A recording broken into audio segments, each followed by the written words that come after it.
ওকে,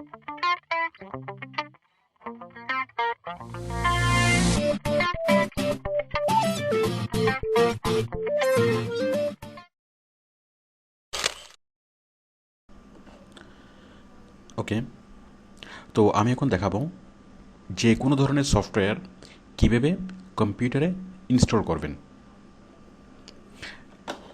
আমি আগেই বলেছি সফটওয়্যার কি, সফটওয়্যার বা প্রোগ্রাম একই কথা। সফটওয়্যার কি? সফটওয়্যার হচ্ছে মানে ইনস্ট্রাকশন ম্যানুয়াল। কম্পিউটার কীভাবে কাজ করবে, কোন কাজটা কীভাবে করবে। ধরুন ছবি আঁকার একটা সফটওয়্যার। তো ছবি আঁকার সফটওয়্যারে কী আছে, যে আমরা ছবি কীভাবে আঁকবো, কোথায় ক্লিক করলে কোন ছবিটা মানে কোনটা, কোথায় আমরা কলম পাবো, কোথায় আমরা ব্রাশ পাবো, কোথায় কালার চেঞ্জ করব, এই ধরনের ইনস্ট্রাকশনগুলো যেখানে থাকে সেটা হচ্ছে প্রোগ্রাম অথবা সফটওয়্যার। এখন সফটওয়্যার দিয়ে আপনি কী ধরনের কাজ করাতে পারবেন? সফটওয়্যার কেন? আপনি সফটওয়্যারকে দিয়ে যে কোনো ধরনের কাজ করাতে পারবেন, মানে যে কোনো স্পেশাল একটা কাজ করানোর জন্য আপনার সেই সফটওয়্যারটা লাগবে। মনে করেন আপনি আপনার কম্পিউটারকে ফ্যাক্স মেশিন বানাবেন, তাহলে ফ্যাক্স মেশিনের সফটওয়্যারটা আপনার লাগবে। আপনি আপনার কম্পিউটারকে এই মোবাইল ফোন বানাবেন, তাহলে আপনার সেই মানে মোবাইল ফোনের যে বাটনটা, মানে সেই সফটওয়্যারটা আপনি ইনস্টল করে নিলে আপনার কম্পিউটারটা হয়ে যাবে ল্যান্ড ফোন অথবা মোবাইল ফোন। আপনার কম্পিউটারকে আপনি বানাবেন টিভি, তাহলে সেই টিভির সফটওয়্যারটা ডাউনলোড করে নিলে আপনার কম্পিউটার হয়ে যাবে টিভি। তারপর আপনার কম্পিউটারকে আপনি বানাবেন গিটারের সফটওয়্যারটা ডাউনলোড করলে আপনার কম্পিউটার হয়ে যাবে গিটার। আপনার কম্পিউটারকে বানাবেন পিয়ানো, তাহলে পিয়ানোর সফটওয়্যার ডাউনলোড করলে কম্পিউটার হয়ে যাবে পিয়ানো। তো এইভাবে আমরা কম্পিউটারকে যে কোনো ধরনের ইলেকট্রনিক ডিভাইসে আমরা পরিবর্তন করতে পারি, যে কোনো ইলেকট্রনিক ডিভাইস আমরা বানিয়ে ফেলতে পারি। আবার আপনি চাচ্ছেন আপনার কম্পিউটারকে বানাবেন একজন দক্ষ অ্যাকাউন্টেন্ট, তাহলে আপনি যে কোনো একটা অ্যাকাউন্টিং সফটওয়্যার ডাউনলোড করেন, আপনার কম্পিউটার হয়ে যাবে একজন দক্ষ অ্যাকাউন্টেন্ট। আপনার কম্পিউটারকে বানাবেন একজন এইচআর ম্যানেজার, তাহলে একটা এইচআরের সফটওয়্যার ডাউনলোড করেন, আপনার কম্পিউটার হয়ে যাবে একজন এইচআরের ম্যানেজার। ঠিক তেমনি যে কোনো ধরনের কাজ কম্পিউটারকে দিয়ে করাতে পারবেন, যে কোনো কাজ, এবং যে কোনো যন্ত্রে আপনি আপনার কম্পিউটারকে কনভার্ট করতে পারবেন। তাহলে কী লাগবে? আপনার লাগবে সেই প্রোগ্রাম সিডি, প্রোগ্রামটা মানে সফটওয়্যারটা লাগবে। যেমন আপনার কম্পিউটার দিয়ে আপনি ছবি আঁকাবেন, আপনার কম্পিউটারকে বানাবেন কি আপনি শিল্পী, তাহলে আপনি কী করবেন? ছবি আঁকার সফটওয়্যারটা, ছবি আঁকার প্রোগ্রামটা আপনি ডাউনলোড করবেন, করলে আপনার কম্পিউটার ওইটা হয়ে যাবে। মানে গিটারের সফটওয়্যারটা যদি কম্পিউটারে ডাউনলোড করেন, তাহলে আপনার কম্পিউটার হয়ে যাবে গিটার। ওকে, এখন এই যে এত কাজ, মানে আমাদের কম্পিউটারে অনেক প্রয়োজন, আমাদের অনেক কাজ করাতে হয়। এখন সকল ধরনের কাজ করার জন্য আমরা আলাদা আলাদা সফটওয়্যার পাবো। এখন সফটওয়্যার কোথায় কোথায় পাবেন? ধরুন আপনি আপনার কম্পিউটারকে মানে কম্পিউটার দিয়ে আপনি গিটার বাজাবেন, আপনি আলাদা করে গিটার কেনার দরকার নেই, আপনি কম্পিউটারকেই গিটার বানাবেন। তাহলে আপনি মানে কোথায় পাবেন সফটওয়্যারগুলো? আপনি দোকান থেকে পাবেন। দোকান থেকে আপনি যে কোনো ধরনের সফটওয়্যার পাবেন। বিশেষত আমাদের যে সফটওয়্যারগুলো বেশি লাগে, যেমন MS Word, MS Excel, PowerPoint, Photoshop, তারপরে বিজয় বাংলা, আরও যেসব সফটওয়্যার আমরা সচরাচর ইউজ করি, সাধারণত সবগুলো সফটওয়্যার আপনি দোকান থেকে পাবেন। ধরুন আপনি দোকান থেকে অফিস প্রোগ্রামের একটা সিডি নিয়ে আসলেন, মানে MS Word, Excel, PowerPoint এগুলো। তারপর বিজয়ের সিডি পাবেন। তারপর যে কোনো ধরনের এই যে অ্যাডোব ফটোশপ, অ্যাডোব প্রিমিয়ার, সব ধরনের মানে অ্যাডোব ইলাস্ট্রেটর, যে কোনো ধরনের বড় বড় সফটওয়্যারের সিডি আপনি দোকান থেকে পাবেন। আচ্ছা, তাহলে আপনি দোকান থেকে কিনতে পারেন, মাত্র অল্প টাকা দিয়ে কিনা যায়, এই 30-40 টাকা অথবা 45 টাকা, 40 থেকে 45 টাকা নেয়। আচ্ছা, আপনি দোকান থেকে সিডিগুলো পাবেন, যে কোনো সফটওয়্যারের দোকান থেকে, অথবা আপনি সরাসরি ইন্টারনেট থেকে ডাউনলোড করতে পারেন। এখন অনেকগুলো সিডি আবার দোকানে পাওয়া যায় না, যেমন আপনি আপনার কম্পিউটারকে গিটার বানাবেন, এই সিডিটা আপনি এই সফটওয়্যারটা আপনি দোকানে পাবেন না। আপনার কম্পিউটারকে আপনি মানে ফোন ডায়ালার বানাবেন, তাহলে এই সফটওয়্যারটা আপনি দোকানে পাবেন না। মানে অনেকগুলো সফটওয়্যার, ম্যাক্সিমাম সফটওয়্যার আমরা দোকানে পাই না, দোকানে শুধুমাত্র আমরা কমন কিছু সফটওয়্যার পাই। তো আপনি এই সফটওয়্যারগুলো কোথায় পাবেন? ইন্টারনেটে। আমি দেখাচ্ছি ইন্টারনেট থেকে।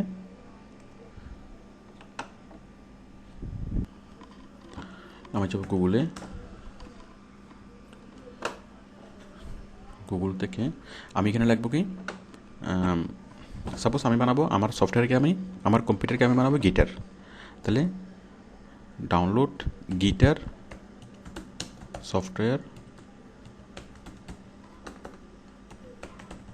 ডাউনলোড, এই যে computer guitar software free download, pocket পিসি গিটার, গিটার টিউনিং, অনেকগুলো গিটার চলে আসছে। এখান থেকে আমরা যে কোথাও যদি যাই, এখানে যাব, আমরা সরাসরি সফটওয়্যারটা দেখবো এবং এখান থেকে আমরা সফটওয়্যারটা ডাউনলোড করতে পারবো ফ্রিতে।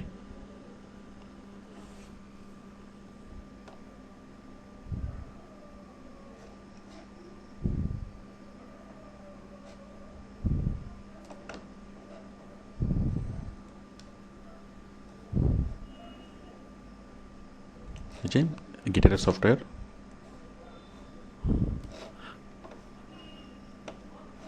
এখানে আপনি কোথাও না কোথাও আপনি ডাউনলোড অপশনটা পাবেন। এই যে download free DJ software, music software. যাই হোক, আমি আবার ব্যাকে যাচ্ছি। আপনি আরেকটা লিঙ্কে ক্লিক করেন, এই যে গিটার স্টুডিও।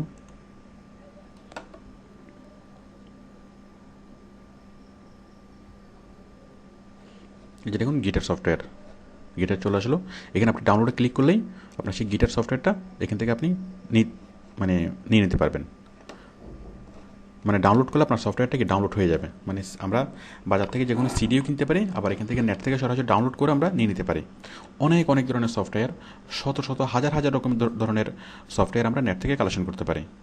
আবার ধরেন আপনার কম্পিউটারকে আপনি বানাবেন কি একটা এই মানে মিউজিক্যাল ড্রাম, তাহলে ডাউনলোড মিউজিক্যাল ড্রাম সফটওয়্যার, আপনার মিউজিক্যাল ড্রাম সফটওয়্যার চলে আসবে। এই যে মিউজিক্যাল ড্রাম,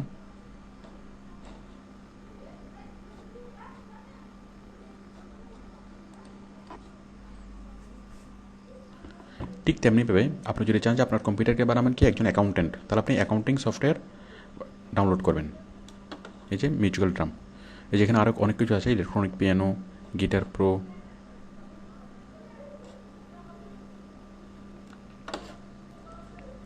এই যে সবগুলোর পাশে থাকবে ডাউনলোড। যেমন পিয়ানো সফটওয়্যারটা ডাউনলোড করার জন্য আপনি জাস্ট এখানে ক্লিক করবেন, ডাউনলোডে এটা ডাউনলোড হয়ে যাবে।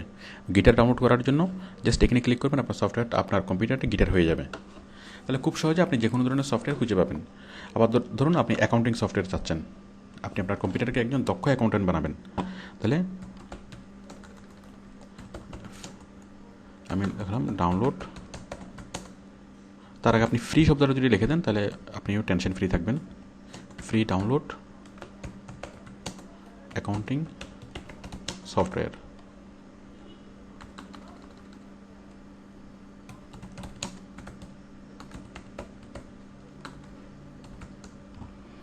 Free download accounting software for small business. ধরুন আপনার একটা দোকান আছে, ওই দোকানের জন্য আপনি অ্যাকাউন্টিং সফটওয়্যার চাচ্ছেন। ঠিক আছে, accounting software for small business এসছে।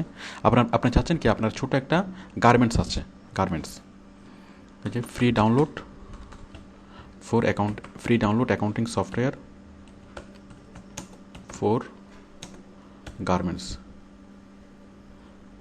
অথবা আপনার একটা হসপিটাল আছে, হসপিটাল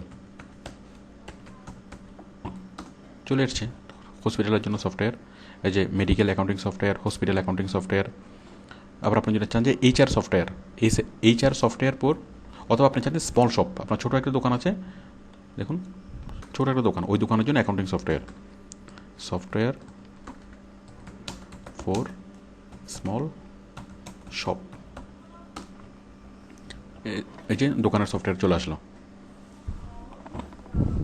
তো আশা করি বুঝতে পারছেন, আপনি যেরকম সফটওয়্যার চান সেরকম সফটওয়্যার পাবেন। আমাদের দেশের অনেক কোম্পানি, যেমন যে গার্মেন্টস কোম্পানিগুলো অথবা অনেক অনেক কোম্পানি অনেক টাকা খরচ করে অনেক বড় বড় সফটওয়্যার তৈরি করে, মানে স্পেশালাইজড সফটওয়্যার তৈরি করে, অনেক নিজেদের জন্য অনেক টাকা খরচ করে, প্রায় 4-5 লাখ টাকা খরচ করে এক একটা সফটওয়্যার তৈরি করে। আসলে তারা খুব সহজে এই সফটওয়্যারগুলো ইউজ করে তারা তাদের কাজগুলো করতে পারে, কারণ অনেক ভালো ভালো কাজ মানে সব ধরনের কাজই করা যাবে। আপনি দোকানের সফটওয়্যার, অ্যাকাউন্টিং সফটওয়্যার চাইলে পাবেন, আবার কোনো একটা কোম্পানির এইচআর সফটওয়্যার চাইলে আপনি পাবেন। মানে যে কোনো ধরনের সফটওয়্যার চান না কেন আপনি পাবেন, আপনাকে টাকা খরচ করে সফটওয়্যার বানানোর দরকার নেই। যাই হোক, তো আশা করি বুঝতে পারছেন যে আমাদের সফটওয়্যার কোত্থেকে পাবো। আপনি নেট থেকে পাবেন, অথবা আপনি যে কোনো সিডি কিনতে পারবেন। এবং কম্পিউটারকে দিয়ে এই যে কোনো সফটওয়্যারের মাধ্যমে, মানে কম্পিউটারকে দিয়ে আপনি যে কোনো ধরনের কাজ করতে পারবেন, শুধুমাত্র সেই সফটওয়্যারটা লাগবে। যেমন আপনি কম্পিউটারকে বানাতে পারেন radio, FM radio, just FM রেডিওর একটা সফটওয়্যার ডাউনলোড করতে হবে। কম্পিউটারকে আপনি বানাতে পারেন টিভির একটা সফটওয়্যার ডাউনলোড করতে হবে। সব কিছু আপনি করতে পারেন, শুধু রিলেভেন্ট সফটওয়্যার লাগবে। আমরা সফটওয়্যার পাবো দোকান থেকে অথবা নেট থেকে। এখন এই সফটওয়্যারগুলো আমরা কীভাবে ডাউনলোড করব এই নেট থেকে? যেমন ধরুন এই সফটওয়্যারটা ডাউনলোড করব, এখানে আমরা নেটে ক্লিক করব, ক্লিক করার পর আমরা জাস্ট ডাউনলোডে ক্লিক করব। এই যে সফটওয়্যারটা,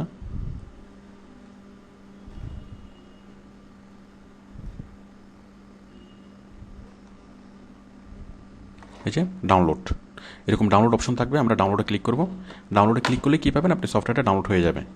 সব ধরনের সিডি, যে কোনো ধরনের সিডি আপনি চান না কেন, আমি একটু আগেও দেখিয়েছি যে ডাউনলোড আপনি সরাসরি নেট থেকে ডাউনলোড করতে পারবেন। এখন ডাউনলোড করার পরে আপনি সফটওয়্যারটা কী করতে হবে, ইনস্টল করতে হবে। ইনস্টল করলেই আপনার সফটওয়্যারটা চলে আসবে। তাহলে আপনি সফটওয়্যারটা বাজার থেকে কিনতে পারেন, অথবা সিডি থেকেও কম্পিউটারে ঢুকাতে পারেন, অথবা নেট থেকেও সরাসরি ডাউনলোড করতে পারেন। তো এখন এই সফটওয়্যারগুলো কীভাবে ইনস্টল করবেন, মানে কীভাবে ডাউনলোড করবেন, কীভাবে ইনস্টল করবেন, এই সবগুলো এগুলো একটু অনেক ল্যাংদি আলোচনা। তো এগুলো আমি আমার অ্যাডভান্স টিউটোরিয়ালে দেখিয়েছি, আমাদের অ্যাডভান্স এসইও কোর্সের সিডিতে আমি দেখাচ্ছি। যে অ্যাডভান্স কোর্সের সিডিতে, এর মধ্যে অ্যাডভান্স ইন্টারনেটে, মানে এসইও কোর্সের ইন্টারনেট অংশে আমি এগুলো দেখিয়েছি। এই যে দেখুন,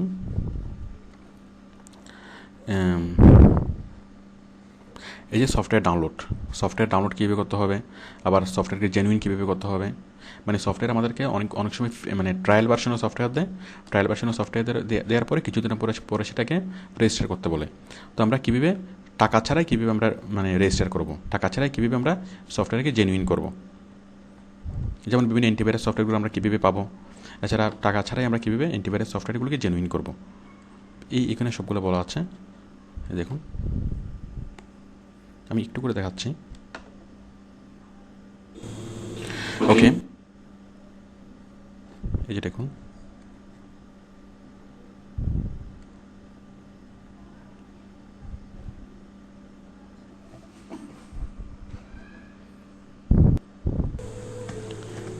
সফটওয়্যার কীভাবে ডাউনলোড করতে হবে। এই ডাউনলোড দেখতে পাচ্ছেন, ম্যানেজমেন্ট সফটওয়্যার। যে কোনো সফটওয়্যার দিলে আপনি এইভাবে ডাউনলোড, মানে সাপোজ আপনি যদি আপনার মিউজিক্যাল ড্রাম, দেখুন যে ডাউনলোড, এই যে ডাউনলোড, এখানে ডাউনলোড আমি ক্লিক করছি, ওই সফটওয়্যারটা আমি ডাউনলোড করেছি। মানে মিউজিক্যাল ড্রাম সফটওয়্যার লিখে গুগলে সার্চ করলে আপনার এটা আসবে। এটা আসার পরে ডাউনলোডে ক্লিক করবেন, সফটওয়্যার ডাউনলোড দেখাবে। এই যে সেভ দিবেন, এরপরে সেভ ফাইল হয়ে যাবে। এই যে ডাউনলোড হয়ে যাচ্ছে, হয়ে গেল। এরপরে ইংলিশ, ওকে ইয়েস নেক্সট এভাবে ক্লিক করবেন। ক্লিক করলে এক সময় সফটওয়্যারটা চলে আসবে, যে মিউজিক্যাল ড্রাম চলে আসছে।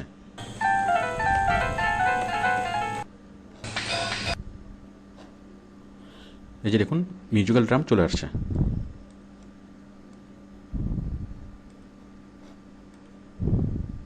ইনস্টল নাও, এই যে আমরা এখানে ইনস্টল করব।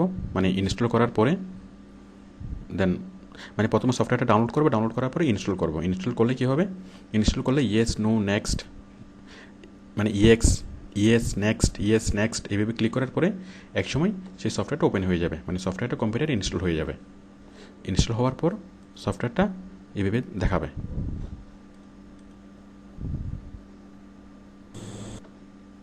এই যে সফটওয়্যারটা এখানে সফটওয়্যারটা দেখাচ্ছে। আপনি যদি সফটওয়্যারটা অ্যাপ্লাই করেন, দেখুন যাক সফটওয়্যার আইকনটা কোথাও দেখা যাবে।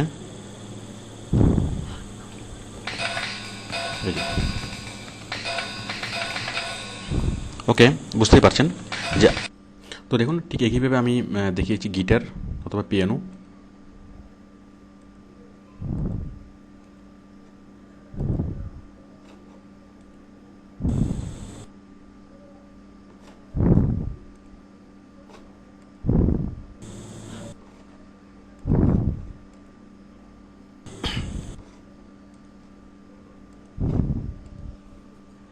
যেমন এটা স্টার, এই যে পিয়ানো সফটওয়্যার। তো আপনিও লিস্ট থেকে নর্মালি আপনি সিনেট এটা ব্রাদারসফট অথবা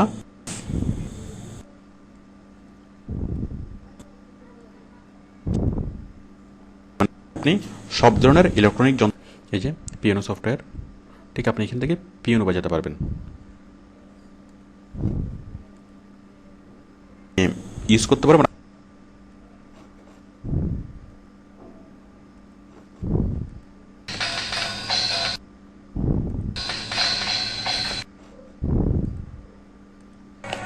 মানে আমাদের কম্পিউটারটা হয়ে গেল একটা পিয়ানো।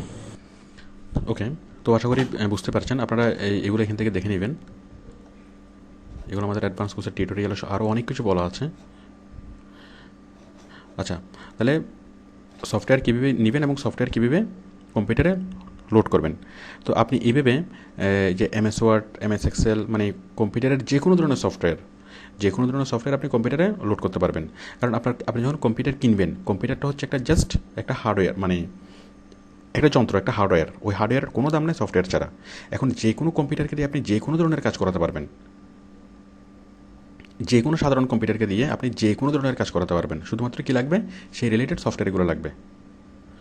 তো আপনি আশা করি বুঝতে পেরেছেন সফটওয়্যারের মাহাত্ম্য কী এবং সফটওয়্যারগুলো কীভাবে কম্পিউটারে ইনস্টল করতে হবে। তো আপনার কম্পিউটারে যদি কী কী সফটওয়্যার ইনস্টল করা আছে, আপনি কী কী সফটওয়্যার ইনস্টল করেছেন, এটা আপনি কীভাবে বুঝবেন? আপনি যাবেন স্টার্ট থেকে অল প্রোগ্রাম, এখানে আপনি দেখবেন। আচ্ছা, এখান থেকে সরাসরি আপনি সফটওয়্যারটা প্লে করতে পারবেন। আচ্ছা, এখন আরেকটু শিওর হওয়ার জন্য আপনি কোথায় যাবেন? আপনি যাবেন কন্ট্রোল প্যানেলে গেলে আপনি তাও সবগুলো লিস্ট দেখবেন। এই যে কন্ট্রোল প্যানেল থেকে আপনি যাবেন কোথায়? সফটওয়্যারের অংশে, এই যে প্রোগ্রাম। আমি প্রোগ্রামে ক্লিক করলাম। ওই উইন্ডোজ এক্সপির কন্ট্রোল প্যানেলটা প্রায় দেখতে কীরকম। আপনারা যারা উইন্ডোজ এক্সপি ইউজার, মোটামুটি এই যে কন্ট্রোল প্যানেলে গেলে আপনি কাজগুলো করতে পারবেন। বাট উইন্ডোজ এক্সপির কন্ট্রোল প্যানেলটা দেখতে এরকম না, একটু ডিফারেন্ট, বাট আপনি বুঝতে পারবেন। দেখুন প্রোগ্রাম থেকে এই যে প্রোগ্রাম অ্যান্ড ফিচার, আমি এখানে ক্লিক করলাম। এই যে এখানে সবগুলো লিস্ট আমাকে দেখাচ্ছে। আমার কম্পিউটারে যতগুলো প্রোগ্রাম মানে করা আছে, মানে ইনস্টল করা আছে, সবগুলো প্রোগ্রাম আমাকে এখানে দেখাচ্ছে। এই যে ট্র্যাকার প্রোগ্রাম, এই যে মজিলা, এই যে সব ধরনের প্রোগ্রাম আমাকে দেখাচ্ছে। এখন ধরুন এই যে অ্যাডোব ফ্ল্যাশ প্লেয়ার, সাপোজ আমি চাচ্ছি না এই ফ্ল্যাশ প্লেয়ারটাকে, আমি এটাকে চাচ্ছি না। না চাইলে আমি কী করবো? এখানে ক্লিক করবো, এখানে ক্লিক করে আমি আনইনস্টল করে দেবো। প্রোগ্রামটা আবার কম্পিউটার থেকে মুছে যাবে। আপনি মনে রাখবেন, কম্পিউটার থেকে নর্মালি কোনো প্রোগ্রাম যদি আপনি এভাবে মুছে দেন, মনে করেন কি এই যে ফ্ল্যাশ প্লেয়ার, এখন ফ্ল্যাশ প্লেয়ার এইগুলোকে আনইনস্টল করতে হবে। আপনি যদি আপনি এই প্রোগ্রামটা চাচ্ছেন না, এখানে ক্লিক করে আনইনস্টল। আপনি এমএস ওয়ার্ড, এক্সেল আপনার কম্পিউটারেও রাখতে চাচ্ছেন না, তাহলে এই যে মাইক্রোসফট অফিস প্রফেশনাল, এখানে ক্লিক করে আনইনস্টল। তাহলে মাইক্রোসফট অফিসের সবগুলো মুছে যাবে, MS Word, Excel, PowerPoint সবগুলো মুছে যাবে। এই যে দেখুন, মানে যে কোনো সফটওয়্যার আপনি যেটা চাচ্ছেন না, মনে করেন আপনি কোনো একটা সফটওয়্যার চাচ্ছেন না, তাহলে আপনি কী করবেন? এই যে ট্র্যাকার সফটওয়্যারটা আপনার আর দরকার নেই। ট্র্যাকার, আমি এটা মুছে দিয়ে দেখাচ্ছি। ট্র্যাকার, এখানে গেলাম, যাওয়ার পর আমি যাব কোথায়? কন্ট্রোল প্যানেল থেকে যাব প্রোগ্রাম থেকে যাব আবার প্রোগ্রাম, এখান থেকে যাব, এই যে এখান থেকে আমি ট্র্যাকার খুঁজে বের করব। কোথায়? এই যে ট্র্যাকার, এখানে নিলাম। দেওয়ার পরে এখানে ক্লিক করার পরে কী করব? Click on uninstall. দেখুন আনইনস্টল ক্লিক করলাম। এই যে প্রিপেয়ারিং টু রিমুভ, এটা রিমুভ হচ্ছে।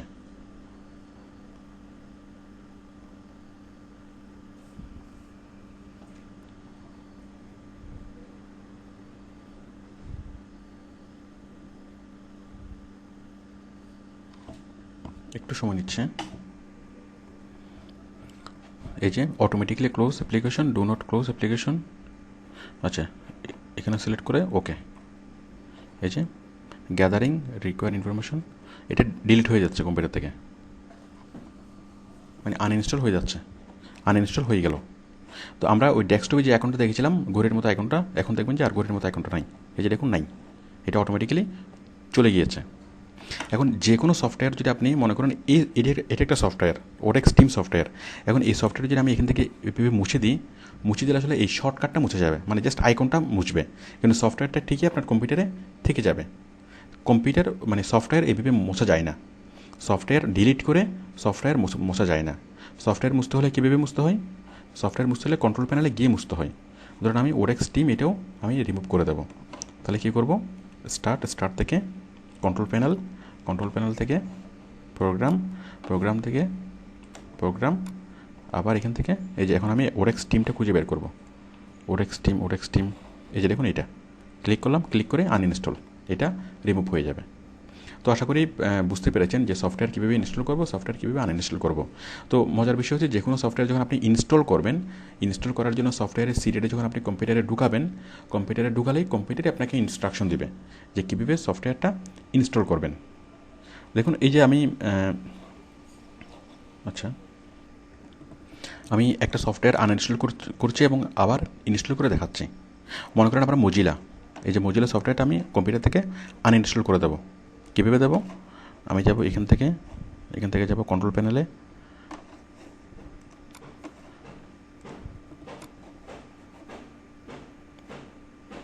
এই যে মজিলা ক্লিক করলাম, দেন আনইনস্টল,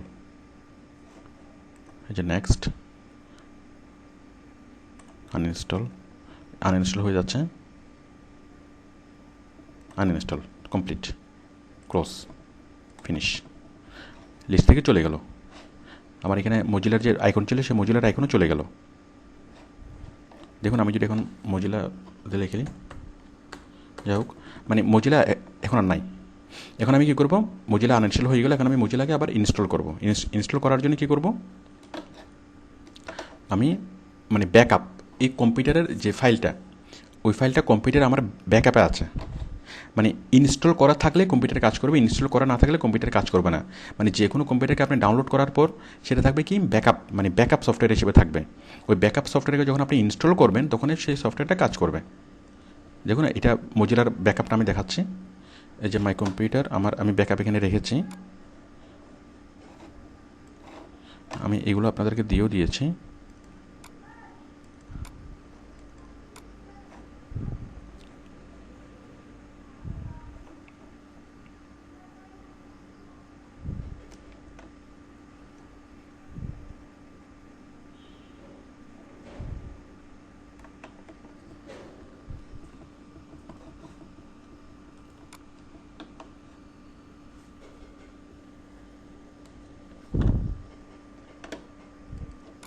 এই যে দেখুন, এই যে ফায়ারফক্স, এই ফায়ারফক্সটা এটা হচ্ছে ব্যাকআপ ফাইল।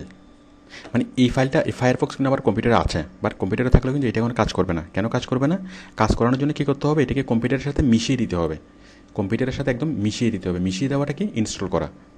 ইনস্টল না করলে সেই সফটওয়্যারে কাজ করবে না। তাহলে আমি এই সফটওয়্যারে যেটা কাজ করতে পারি সেই জন্য আমি এই ফায়ারফক্স কী করবো, ইনস্টল করব, যেটা আমি একটু আগে আনইনস্টল করে দিয়েছি।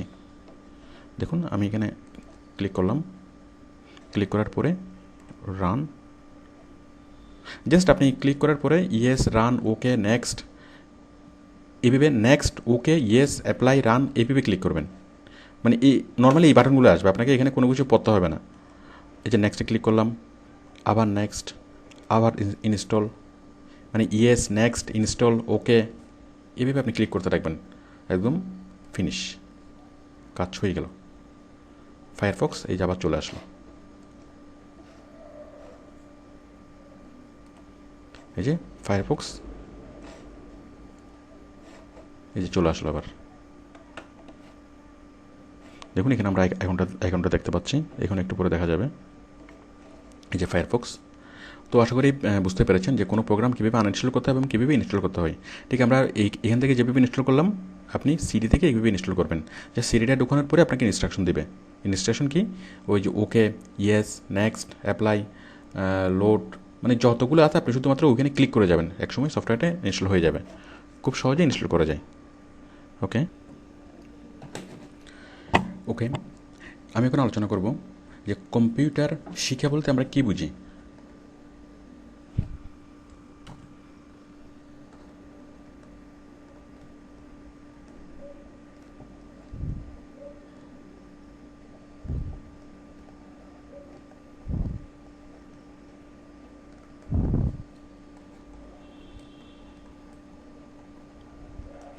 আচ্ছা, কম্পিউটার শিখে বলতে আমরা কী বুঝবো?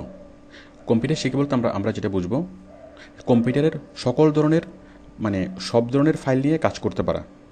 আচ্ছা, তার আগে একটু ভূমিকা বলে নিই। বিষয়টা হচ্ছে যে কম্পিউটার শিখা মানে আমাদের এখানে যেটা ট্রেডিশন হয়ে দাঁড়িয়েছে এবং ম্যাক্সিমাম কম্পিউটার ট্রেনিং সেন্টার যেটা ধারণা দেওয়ার চেষ্টা করে, যে কম্পিউটার শিখা মানে হচ্ছে এমএস ওয়ার্ড, এক্সেল শিখা। আপনি এমএস ওয়ার্ড, এক্সেল শিখা মানে হচ্ছে কম্পিউটার শিখা। আসলে বিষয়টা মোটেই তা না। আপনি এমএস ওয়ার্ড এক্সেল শিখলে যেটা পারেন সেটা হচ্ছে ছোট্ট একটু কাজ করতে পারেন। MS Word Excel PowerPoint মানে সবগুলো অফিস প্রোগ্রাম পারলে আপনি কী পারেন, ছোট্ট একটু কাজ করতে পারেন। আপনি কম্পিউটার পারেন এটা আপনি বলতে পারেন না। তার মানে এমএস ওয়ার্ড এক্সেল যে পারে সে কম্পিউটার পারে সেটা বলা যায় না। আমরা কম্পিউটারে যত ধরনের ফাইল আমরা দেখি, সব ধরনের ফাইল নিয়ে যখন আপনি কাজ করতে পারবেন তখনই আপনি বুঝবেন যে আপনি কম্পিউটারে পারেন। আমাদের কম্পিউটারে যেটা আছে, যেমন মনে করেন টেক্সট মানে যে কোনো লেখা, তারপর হচ্ছে ভিডিও, আচ্ছা লেখা, ইমেজ, মানে কম্পিউটারে যে ধরনের ফাইল থাকে আমরা কম্পিউটারে লেখা রাখতে পারি, যে কোনো ছবি রাখতে পারি, যে কোনো ভিডিও রাখতে পারি, যে কোনো অডিও রাখতে পারি, যে কোনো অ্যানিমেশন রাখতে পারি, যে কোনো প্রোগ্রাম রাখতে পারি। তাহলে text, image, video, audio, animation, program, এই সবগুলো ফাইল নিয়ে যদি আপনি কাজ করতে পারেন তখনই আপনি বুঝবেন কি আপনি কম্পিউটারে পারেন। যেমন আপনাকে কেউ একটা লেখা দিল, আপনাকে এমএস ওয়ার্ডে একটা লেখা লিখতে বললো, আপনি সেই এমএস ওয়ার্ডের লেখা লিখলেন এবং সেটা প্রিন্ট করলেন, তার মানে আপনি টেক্সট নিয়ে কাজ করতে পারেন। অথবা আপনাকে কেউ এমএস ওয়ার্ডের একটা ফাইল দিল, আপনাকে বললো কি এমএস ওয়ার্ডের এই কিছু লেখা একটু চেঞ্জ করে দিতে, তাহলে আপনি সেটা তার কথা মতো চেঞ্জ করে দিলেন, তার মানে আপনি টেক্সট নিয়ে কাজ করতে পারেন। খুব ভালো কথা। তাহলে টেক্সট নিয়ে কাজ করার জন্য আপনার লাগবে কি, ধরেন ওয়ার্ড, এক্সেল, এই ওয়ার্ড, এক্সেল এগুলো লাগবে। মানে এক্সেল হচ্ছে ক্যালকুলেশন করার জন্য। যাই হোক, আচ্ছা মানে ক্যালকুলেশন করতে পারা, ক্যালকুলেশন, যেমন আমরা কী করতে পারি, ওই এক্সেল দিয়ে আমরা ক্যালকুলেশন করতে পারি, তারপর এক্সেস দিয়ে ক্যালকুলেশন করতে পারি। এভাবে আরও অনেক অনেক সফটওয়্যার আছে ক্যালকুলেশন করার জন্য। যাই হোক, আপনি যদি এক্সেল এবং এক্সেস এবং অন্যান্য ক্যালকুলেটিং সফটওয়্যারগুলো পারেন, আপনি বুঝবেন কি আপনি কম্পিউটার দিয়ে আপনি ক্যালকুলেশন করতে পারেন, মানে কম্পিউটার দিয়ে আপনি হিসাব নিকাশ করতে পারেন, কম্পিউটার দিয়ে আপনি লিখতে পারেন। লিখতে পারার জন্য আপনার কী লাগবে, যেমন মাইক্রোসফট ওয়ার্ড, এই ধরনের আরও অনেকগুলো ওয়ার্ড প্রসেসিং সফটওয়্যার আছে। আচ্ছা, তাহলে দেখুন আপনি যদি ওয়ার্ড এবং এক্সেল পারলে কি আপনি শুধু হিসাব নিকাশের কাজগুলো করতে পারেন আর শুধু লেখালেখির কাজগুলো করতে পারেন। বাট আপনাকে কেউ একটা ইমেজ দিল, মানে কেউ একটা ছবি দিল, যে সাপোজ কেউ একটা কালো লোকের ছবি দিল, কালো লোকের ছবি দিয়ে বললো কি এই লোকটাকে ফর্সা বানান। এখন আপনি যদি ইমেজ নিয়ে যদি কাজ করতে না পারেন তাহলে তো আপনি সেটা পারতেছেন না। আর একটা কম্পিউটারে একটা ইমেজ ঢুকানোর পরে যদি আপনি সেই ইমেজটাকে চেঞ্জ করতে না পারেন, এডিটিং করতে না পারেন, তার মানে ইমেজ হচ্ছে একটা কম্পিউটার ফাইল। তো একটা ইমেজকে যদি আপনি এডিটিং করতে না পারেন তাহলে আপনি কিন্তু বলতে পারেন না যে আপনি কম্পিউটার পারেন। আপনি যদি এমএস ওয়ার্ড এবং এক্সেল পারেন, আপনি বলতে পারেন কি যে আমি এমএস ওয়ার্ডে মানে লেখালেখির কাজ করতে পারি, অথবা আমি এমএস ওয়ার্ডে আমি কম্পিউটারে হিসেব নিকেশের কাজ করতে পারি, অথবা কম্পিউটারে লেখালেখির কাজ করতে পারি। বাট কম্পিউটার পারে সেটা বলতে পারেন না। আপনি কম্পিউটার পারে সেটা কখন বলতে পারেন, যখন এই যে text, image, video, audio, animation সবগুলো নিয়ে যখন কাজ করতে পারবেন। আপনাকে কেউ একজন একটা ইমেজ দিল, বললো কি সেটা একটু চেঞ্জ করে দিতে, মানে কালো মানুষকে ফর্সা বানিয়ে দিতে। একজন টাকমাথার লোক দিল, বললো কি এখানে চুল গজায় দেন, ঠিক আছে। যাই হোক, যখন আপনি ইমেজ এডিটিং করতে পারবেন, তারপর ভিডিও এডিটিং, আপনাকে একটা ভিডিও দিল, বললো কি ভিডিওগুলোতে ওই যে বিয়ের ভিডিওগুলো আমরা যেভাবে দেখি, যে ভিডিওগুলোকে একটু এডিট করে দেন, একটু চেঞ্জ করে দেন, একটু কাট করে দেন। আচ্ছা, এরপর অডিওতে কি আসলো, অডিওতে রেকর্ডিং হলো, রেকর্ডিংয়ে খুব নয়েজ দেখা দিল, অনেকগুলো নয়েজ, ওই নয়েজগুলো আপনি বাদ দেন। সাইডের অন্য কেউ কথা বলেছে, ওই কথাগুলোকে বাদ দেন। সাউন্ডটা খুব লো হয়েছে, আপনি সেটাকে লাউডার করে দেন। তাহলে অডিও অনেকগুলো, অথবা এক্সট্রা কিছু অডিও এই ব্যাকগ্রাউন্ড অ্যাড করেন, মানে এক্সট্রা কোনো অডিও অ্যাড করেন, অথবা মিউজিক অ্যাড করেন। তার মানে কি এগুলো অডিও নিয়ে আপনি কাজ করতে হবে। অ্যানিমেশন, আপনাকে কেউ একটা অ্যানিমেশন দিলে সেই অ্যানিমেশনটাকে আপনাকে চেঞ্জ করতে হবে। কেউ একটা প্রোগ্রামিং কোড দিলে সেই প্রোগ্রামিং কোডটাকে আপনি চেঞ্জ করতে হবে। তো যখন আপনি সাবলীলভাবে এই সব কিছু নিয়ে কাজ করতে পারবেন, মানে সকল ধরনের কম্পিউটার এই ফাইল নিয়ে যখন আপনি কাজ করতে পারবেন, তখনই আপনি বলতে পারবেন কি আপনি কম্পিউটার পারেন। এবং আমাদের যে কোনো ধরনের কাজ করার জন্য এই টুকটাক সব কিছু জানার প্রয়োজন আছে। আপনি টুকটাক এমএস ওয়ার্ডের কাজ, টুকটাক ইমেজ এডিটিংয়ের কাজ, টুকটাক ভিডিও এডিটিংয়ের কাজ, অডিও এডিটিংয়ের কাজ, অ্যানিমেশনের কাজ, প্রোগ্রামের কাজ, ক্যালকুলেশনের সবগুলো কাজ আমাদের টুকটাক জানার প্রয়োজন আছে। আপনি এগুলো যদি না জানেন, আপনি সব মানে কম্পিউটারের কাজগুলো করে মানে ভালোভাবে করতে পারবেন না। মনে করুন আপনি শুধুমাত্র কী করবেন, শুধুমাত্র আপনি টেক্সটের কাজ করছেন, শুধুমাত্র টেক্সট, মানে আপনি শুধুমাত্র এমএস ওয়ার্ডে কাজ করছেন। এখন এমএস ওয়ার্ডে কাজ করলে আপনার এই মানে ইমেজ নিয়ে কাজ করার দরকারটা কী? আমরা মনে করি যে ইমেজ নিয়ে কাজ করা হচ্ছে যারা ডিজাইনার, তারা গ্রাফিক ডিজাইনাররা। এখন আপনি এমএস ওয়ার্ডে কাজ করবেন, আপনার ইমেজ নিয়ে কাজ করার দরকারটা কী? হ্যাঁ, দরকার আছে। এখন এমএস ওয়ার্ডের মধ্যে আপনি ছোট্ট একটা ইমেজ দিচ্ছেন, এখন সেই ইমেজটাকে যদি আপনি টুকটাক এডিটিং করতে না পারেন, তাহলেও আপনি ভালোভাবে কাজ করতে পারবেন না। আপনার ওই এমএস ওয়ার্ডের লেখার মধ্যেই আপনার কী আসবে, ছোট্ট একটা হয়তো ভিডিও অ্যাড করতে হবে। এখন ভিডিও কীভাবে অ্যাড করতে হয়, ভিডিও কীভাবে একটু চেঞ্জ করতে হয়, এটা যদি না জানেন তাহলে আপনি সাবলীলভাবে কাজটা করতে পারবেন না। মানে আপনি যে কোনো ধরনের কাজ করেন না কেন, আপনি অ্যানিমেশন করেন, প্রোগ্রামিং করেন, ডাটা এন্ট্রি করেন, এসইও করেন, মানে কম্পিউটার নিয়ে আপনি যে কোনো ধরনের কাজ করতে যদি চান, সাবলীলভাবে যদি যে কোনো ধরনের কাজ করতে চান, তাহলে কম্পিউটারে যত ধরনের ফাইল, সবগুলো ফাইলকে আপনি কীভাবে চেঞ্জ করবেন, মানে কীভাবে এডিট করবেন, কীভাবে কাট করবেন, মানে এগুলো নিয়ে যাবতীয় এডিটিংয়ের কাজগুলো আপনাকে মোটামুটি হালকাভাবে জানতে হবে। আমি আবার বলছি, আপনাকে হালকাভাবে সবগুলোই জানতে হবে। সবগুলো আপনি জানলেন, দেন আপনি যদি প্রোগ্রামিংয়ের কাজ করেন, শুধু প্রোগ্রামিং নিয়ে থাকবেন। আপনি যদি ভিডিও এডিটিংয়ের কাজ করেন, শুধু ভিডিও এডিটিং নিয়ে থাকবেন। এখন আমাদের এই কাজগুলো করার জন্য যেগুলো লাগবে, যেমন এই টেক্সটের কাজ করার জন্য এমএস ওয়ার্ড লাগে, ইমেজের কাজ করার জন্য ফটোশপ লাগে প্লাস ইলাস্ট্রেটর লাগে। তারপর লাগে ভিডিওর কাজ করার জন্য লাগে অ্যাডোব প্রিমিয়ার,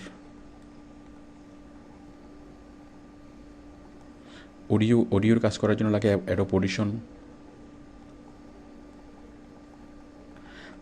তারপর অ্যানিমেশনের কাজ করার জন্য লাগে, আচ্ছা, প্রোগ্রামের কাজ করার জন্য ছোটোখাটো অনেকগুলো প্রোগ্রাম আছে, যেমন HTML আছে, ওয়েব প্রোগ্রামিং, তারপর আছে আপনার C+ অথবা C++, খুব সহজ একটা প্রোগ্রামিং আছে, ভিজুয়াল বেসিক।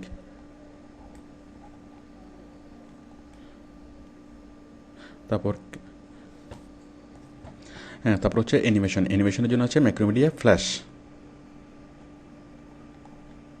তো বুঝতেই পারছেন, এই যে মোটামুটি এগুলো জানলেই সবগুলো সম্পর্কে মোটামুটি আইডিয়া থাকতে হবে। এখন আপনি যদি প্রফেশনাল একজন মানে ডিজাইনার হয়ে থাকেন, তাহলে আপনাকে ফটোশপ নিয়ে অনেক ভালো জানতে হবে, ইনস অ্যান্ড আউটস আপনাকে ফটোশপ নিয়ে জানতে হবে। বাট একজন সাধারণ ব্যবহারকারী হিসেবে আপনাকে ফটোশপ জানতে হবে, হালকা কয়েকটা অপশন, মানে হালকাভাবে ফটোশপ জানতে হবে। এখন আপনি যদি সাবলীলভাবে কম্পিউটারে কাজ করতে চান, তাহলে কম্পিউটারের এই যত ধরনের ফাইল, সবগুলো ফাইল যেটা আপনি হালকাভাবে চেঞ্জ করতে পারেন, হালকাভাবে জিনিসগুলো ইউজ করতে পারেন, ওইটা আপনাকে জানতে হবে। তাহলে আপনি কম্পিউটার জানেন, এটা বলতে পারবেন। মানে ডিপলি জানার দরকার নেই। আপনি ধরেন এমএস ওয়ার্ডে কাজ করবেন, আপনার ডিপলি ফটোশপ জানার দরকার নেই, ডিপলি অ্যাডোব প্রিমিয়ারে জানার দরকার নেই, ডিপলি কোনো কিছুই জানার দরকার নেই। বাট হালকাভাবে জানলে আপনার জিনিসগুলো মানে করতে সহজ হবে।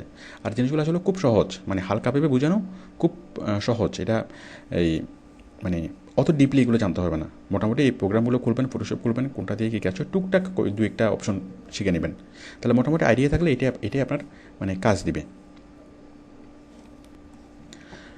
এখন মজার বিষয় হলো যে আমি বাংলাদেশে এমন কোনো কম্পিউটার ট্রেনিং সেন্টার দেখিনি যারা এই সবগুলো জিনিস শেখায়। আমার ম্যাক্সিমাম মানে সবগুলোই দেখেছি যে কম্পিউটার যারা শেখায় তারা এমএস ওয়ার্ড, এক্সেল শেখায়, আর শুধুমাত্র এমএস ওয়ার্ড শেখাতে গেলে টাইপ করতে বসিয়ে দেয়, টাইপ করে মানে একদিন একটা জিনিস শেখায়, একদিন শেখায় কীভাবে কপি করবে, একদিন শেখায় কীভাবে পেস্ট করবে, এইভাবে করে সময় কাটিয়ে দেয়। আসলে ওই 3 মাস ধরে ওরা এমএস ওয়ার্ড শেখায়, 3 মাসের জিনিসগুলো আসলে মাত্র 2-3 দিনেই শেখা যায়। আর আপনি যদি খুব সিরিয়াসলি শিখেন, তাহলে আপনি মাত্র এই কয়েক ঘন্টায় আপনি শিখতে পারবেন, অথবা একদিনেই শিখতে পারবেন।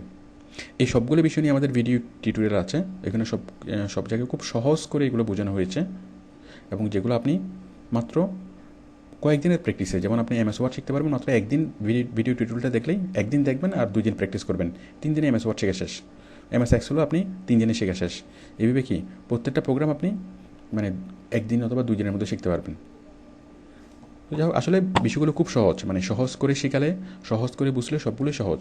কিন্তু আমাদের যে ট্রেনিং সেন্টারগুলো ইচ্ছা করে আসলে এগুলোকে মানে খুব জটিল করে রাখে, কারণ আসলে বিষয়টা যদি এত জটিল না হয়, তাহলে এত টাকা কোর্সে কীভাবে নেয়।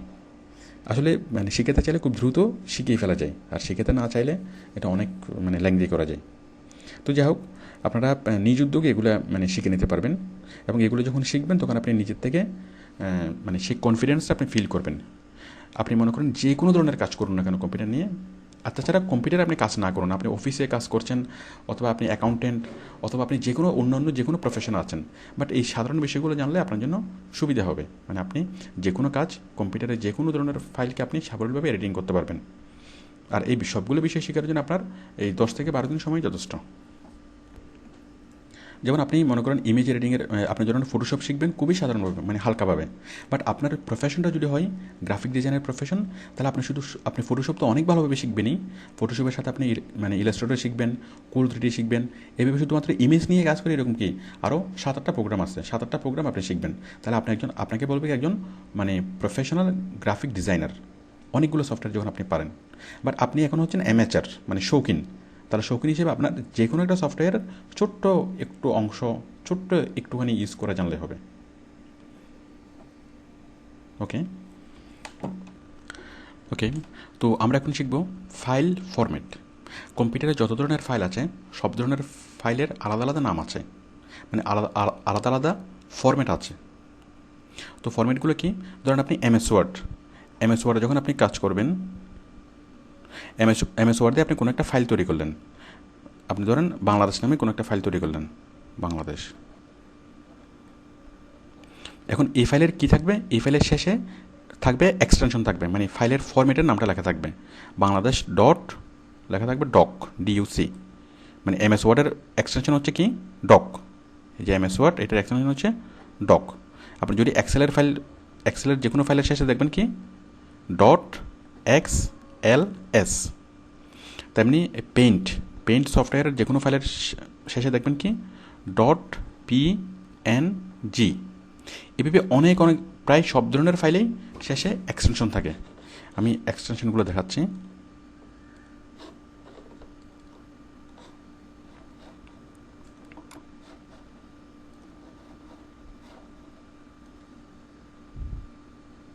এই যে দেখুন, এটা হচ্ছে ভিডিও ফাইলের শেষে আছে কি?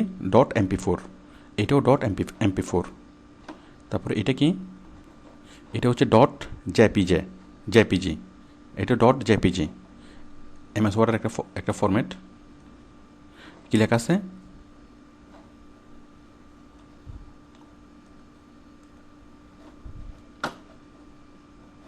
এই যে ডক, ডিইউসি ডক। দেখুন, ডিওসি ডক। এই যে এক্সেলের পাশে কী লেখা আছে? Dot XLS। এভাবে যে কোনো ফাইলের নিচে আপনি কী পাবেন? এক্সটেনশন পাবেন, এক্সটেনশন। এই যে দেখুন ডক, এই যে মাইক্রোসফট ওয়ার্ডের পাশে DUCX ডক্স। তো যেমন এটা কি? এক্সি ডট EXE ডট এক্সি, যে ডট এক্সি, মানে সফটওয়্যারের ফাইলগুলো থাকে কি? ডট এক্সি। তো প্রত্যেকটা ফাইলের আলাদা আলাদা ফরম্যাট আছে। আমি কিছু কিছু ফরম্যাটের সাথে আপনাদেরকে পরিচয় করে দিচ্ছি। সচরাচর যে ফরম্যাটগুলো আমরা ইউজ করি, মানে বিভিন্ন যে ফরম্যাটগুলো আমরা ইউজ করি। তো দেখুন,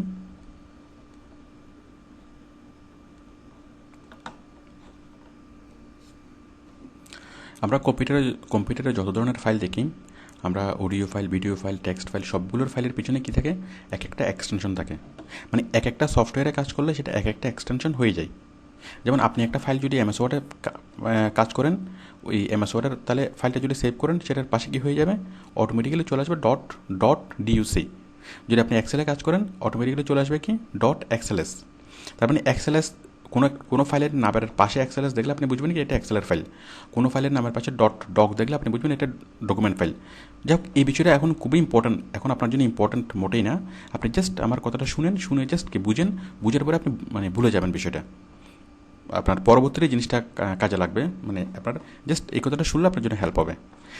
যেমন ইমেজ ফাইলগুলো অনেক ধরনের ফরম্যাটে থাকতে পারে। PNG format, PDF format, JPG format, JPEG format, এবং এছাড়া আরও অনেক ধরনের ফরম্যাট আছে। এগুলো আপনি পরবর্তীতে জানবেন, এগুলো এখন জানাটা ইম্পর্টেন্ট না। জাস্ট আপনি এটুকু জানেন যে আপনি ইমেজ ফাইলগুলো বিভিন্ন ফরম্যাটে থাকতে পারে। মানে সবগুলো ফরম্যাট থেকে আপনি দেখতে পারবেন, ছবিটা দেখতে পারবেন, বাট এক ফরম্যাট থেকে আপনি এক সফটওয়্যার দিয়ে মানে ছবিটাতে কাজ করে তখন এক ফরম্যাটে সেভ হয়। ভিডিওর অনেকগুলো ফরম্যাট আছে, যেমন MP4 format, WMB format, 3GB format, FLB format. যেমন MP4 ফরম্যাট, যেমন WMB ফরম্যাট আপনার কম্পিউটারে খুব ভালো হবে, WMB ফরম্যাট চলবে। খুব ভালোভাবে চলে। বাট আপনি যখন মোবাইলে যখন নেবেন তখন কি এটা নিতে হবে 3 GB। তাহলে 3 GB দিলে কী হবে, মোবাইলে খুব ভালোভাবে দেখা যাবে। আবার MP4 নিলেও মোবাইল, ট্যাব এগুলোতে খুব ভালোভাবে দেখা যাবে। আবার আছে FLB, মানে এক একটা ফরম্যাট এক এক কাজের জন্য উপযুক্ত। যেমন আপনি ইমেজ, কোনো একটা ইমেজ যদি আপনি কী করেন কম্পিউটারে যদি ইউজ করেন তাহলে জেপিজি ভালো। আবার কোনো একটা ইমেজকেও যদি আপনি ওয়েবসাইটে যদি পাবলিশ করেন তাহলে ওয়েবসাইটে পাবলিশ করার জন্য PNG ফরম্যাটটা ভালো। যাই হোক, আমাদের সবগুলোর ফরম্যাটের আলাদা আলাদা কী আছে, মানে ফরম্যাটের নাম আছে। এগুলো আপনার আপাতত আর জানা দরকার না, আপনি জাস্ট একটু জেনে রাখেন যে প্রত্যেকটা ফাইলে কী আছে, এক্সটেনশন আছে। কারণ আপনি ভবিষ্যতে এই ধরনের শুনবেন যে আমাকে একটা পিএনজি ফাইল দেন, অথবা পিএনজি ফাইলে এই জিনিসটা পাঠান, এরকম আপনি অনেক কথা শুনবেন। যাই হোক, আপনি আশা করি বুঝতে পেরেছেন, অথবা যতটুকু বুঝতে পেরেছেন অতটুকু এনাফ। আপনি অনেক সময় শুনবেন ব্যাকআপ, যে অমুক ফাইলটা ব্যাকআপে রাখেন। ব্যাকআপ মানে কি?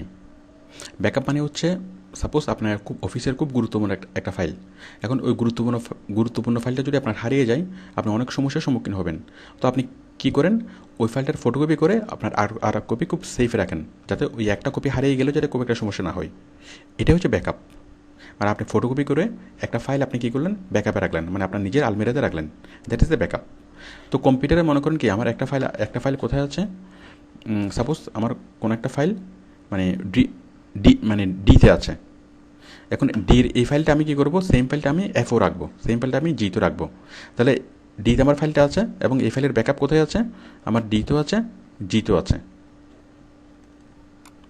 মনে করুন এই যে এখানে একটা ফাইল আছে আমার মাই অ্যাকাউন্ট, এটা কোথায় আছে, এফে। এখন এফ থেকে আমি এটা কপি করে এটা ব্যাকআপ কোথায় রাখবো, আমি ব্যাকআপ রাখবো জিতে।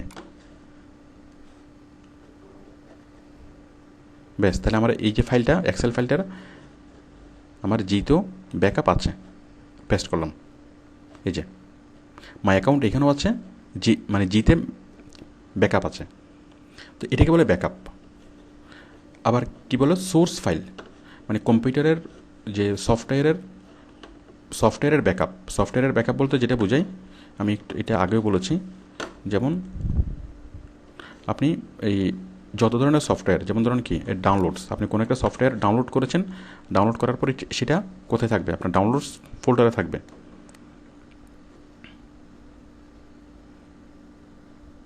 যেমন এটা হচ্ছে নিরু, সিডি বার্ন করার জন্য এই সফটওয়্যার, এটা ব্যাকআপে আছে। এটা হচ্ছে মনে করুন অপেরা, এই যে অপেরা, অথবা সাপোজ এটাই মনে করেন এটা হচ্ছে অপেরা, একটা সফটওয়্যার। এখন এই অপেরা সফটওয়্যারটা এটা কী আছে, এটা মানে ব্যাকআপে আছে। আমি জাস্ট এটা কপি করে কী করব, এটা কপি করে আমি এই ডিতে রাখবো, ইতে রাখবো, যেখানে ইচ্ছে সেখানে রাখবো, মানে ব্যাকআপ করে রাখবো। আমি সফটওয়্যারটা ইনস্টল করবো, ইনস্টল করার পর আমি সফটওয়্যারটা ইউজ করবো, যখন প্রয়োজন হবে আমি সফটওয়্যারটা তখন আনইনস্টল করে দেবো। আনইনস্টল করে দেওয়ার পরে সফটওয়্যারটা মুছে যাবে।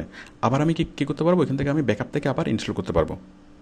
ঠিক তেমনি আপনি যে সিডিটা নেবেন, ধরুন MS Word, Excel, PowerPoint, ওই সবগুলো ওই সিডিটার সরাসরি কপি করে আপনি যদি কম্পিউটারের কোনো একটা ড্রাইভে সেভ করে রাখেন, সেটা হচ্ছে ব্যাকআপ। মানে সম্পূর্ণ সিডিটা কপি করে, MS ওয়ার্ড, এক্সেল সিডিটা কপি করে যদি আপনি কোনো একটা ড্রাইভে রাখেন, ওটাকে বলে কি ব্যাকআপ। এবং ওই ড্রাইভ থেকে যখন আপনি কী করেন, ইনস্টল করেন, ওটা হচ্ছে ইনস্টল। তাহলে আশা করি আপনি বুঝতে পেরেছেন যে ব্যাকআপ হচ্ছে কপি করে কোনো একটা ড্রাইভে রাখা, এটা হচ্ছে ব্যাকআপ, যাতে এটা হারিয়ে না যায়। এবং ব্যাকআপ থেকে আপনি যে কোনো সময় দেখতে পারবেন, এবং যে কোনো সময় যে কোনো সফটওয়্যার আপনি ব্যাকআপ থেকেই ইনস্টল করতে পারবেন। যেমন আপনি ওই MS ওয়ার্ডের সিডি একবার ঢুকিয়েছেন, সিডি ঢুকে আপনি ইনস্টল করেছেন, বাট আপনি যদি ব্যাকআপ করে রাখেন, মানে কম্পিউটারে সেভ করে রাখেন, তাহলে আপনি যে কোনো সময় সরাসরি আপনি মানে ওই ব্যাকআপ ফাইল থেকে ইনস্টল করতে পারবেন। আমি এবার দেখাবো যে কোনো একটা ফাইল কীভাবে মুছে দিবেন, কম্পিউটার থেকে মুছে দিবেন। মুছে দেওয়ার পর আবার সেটাকে কীভাবে পুনরায় কম্পিউটারে নিয়ে আসবেন। মনে করুন এই যে কোনো একটা ফাইল, মনে করুন এই যে রহিম নামের এই ফাইলটা আমার লাগছে না। অথবা মনে করুন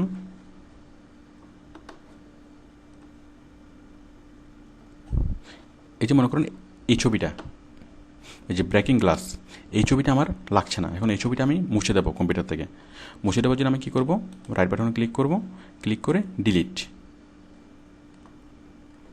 আমাকে বলছে কি, আর ইউ শিওর, আপনি কি এটা মুছে দিতে চান? হ্যাঁ, আমি মুছে দিতে চাই। ওকে, দেখুন ওই ব্রেকিং গ্লাসের ছবিটা এখান থেকে চলে গেল। এভাবে আপনি যে কোনো ফাইল আপনি কম্পিউটার থেকে মুছে দিতে পারবেন। আচ্ছা, মুছে দেওয়ার পরে আপনার হঠাৎ মনে হলো কি দু একদিন পরে হঠাৎ মনে হলো কি ওই ফাইলটা আপনার প্রয়োজন হচ্ছে, আপনি যেটা ভুলে মুছে দিয়েছিলেন, অথবা ওই ফাইলটা আপনার প্রয়োজন হচ্ছে, এখন আপনি ফাইলটা আপনি পেতে চান। আপনি কী করবেন? আপনি যাবেন রিসাইকেল বিনে। মানে আমরা সাধারণত যদি কোনো ফাইল কোনো কোনো কোনো কিছু যখন আমরা বাসা থেকে ফেলে দিই, ফেলে দেওয়ার পরে কী করি আমরা আমাদের ডাস্টবিনে ফেলি, মানে আমাদের বাসার ময়লার ঝুড়িতে ফেলি। ওই পরবর্তীতে কী করে ময়লার লোক এসে ওই ময়লার ঝুড়িটা নিয়ে যায়। তো যতক্ষণ আপনার ঘরে ডাস্টবিনে যতক্ষণ থাকবে ততক্ষণ আপনি আবার আপনার ঘরের ওই ময়লার ঝুড়ি থেকে সেটা নিয়ে আসতে পারেন। তা আমরা যখন ওই ব্রেকিং গ্লাসেস আমরা যখন ওইটা মুছে দিয়েছিলাম, সেটা কোথায় চলে গেল? সেটা চলে গেল রিসাইকেল বিনে, মানে ডাস্টবিনে। এখন যেহেতু আমাদের প্রয়োজন হচ্ছে, আমরা আবার সেই ছবিটা আবার ডাস্টবিন থেকে নিয়ে আসবো। আমি ডাস্টবিনে ঢুকছি, রিসাইকেল বিন। এই যে দেখুন রিসাইকেল বিনে আমরা সেই ছবিটা দেখতে পাচ্ছি। এখন এই ছবিটা আমি কী করবো? আবার আগের জায়গায় নিয়ে আসবো, যেখানে ওই ছবিটা ছিল। তাহলে আগের জায়গায় নিয়ে আসার জন্য আমি কী করবো? জাস্ট এই ছবিতে রাইট বাটনে ক্লিক করবো। রাইট বাটনে ক্লিক করে জাস্ট ক্লিক অন রেস্টোর। রেস্টোরে ক্লিক করলেই ছবিটা আবার আগে রিসাইকেল বিন থেকে, মানে ডাস্টবিন থেকে চলে গেলে কোথায়? আগের জায়গায়। এই যে ব্রেকিং ক্লাস চলে আসলো। আমি আবার এখান থেকে মুছে দেবো। এখান থেকে চলে গেলে কোথায়? ডাস্টবিনে।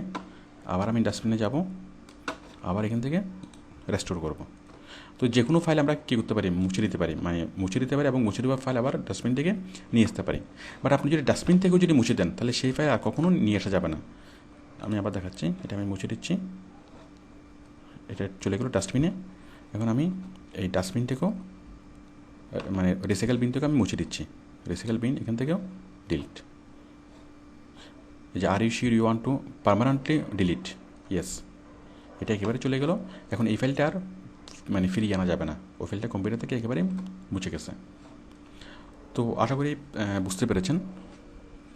যাই হোক, আমার আলোচনা শেষ। তো আমার এই ভিডিও লেসনের উদ্দেশ্য ছিল কম্পিউটারের খুব বেসিক বিষয়গুলো মানে দেখানো, বেসিক বিষয়গুলো শেখানো। কোনো প্রোগ্রাম শেখানো এই ভিডিও লেসনের উদ্দেশ্য ছিল না। মানে আপনি এতক্ষণ যা শিখলেন, আপনি কোনো প্রোগ্রাম শেখান নাই, কোনো MS Word, Excel, PowerPoint কোনো কিছু আপনি শেখান নাই। আপনি কী শিখেছেন? আপনি জাস্ট কম্পিউটারের বেসিক সাধারণ কিছু বিষয় আপনি শিখেছেন। তো আশা করি কম্পিউটার সম্পর্কে আপনার মোটামুটি ধারণা হয়েছে। ওকে, থ্যাংক ইউ।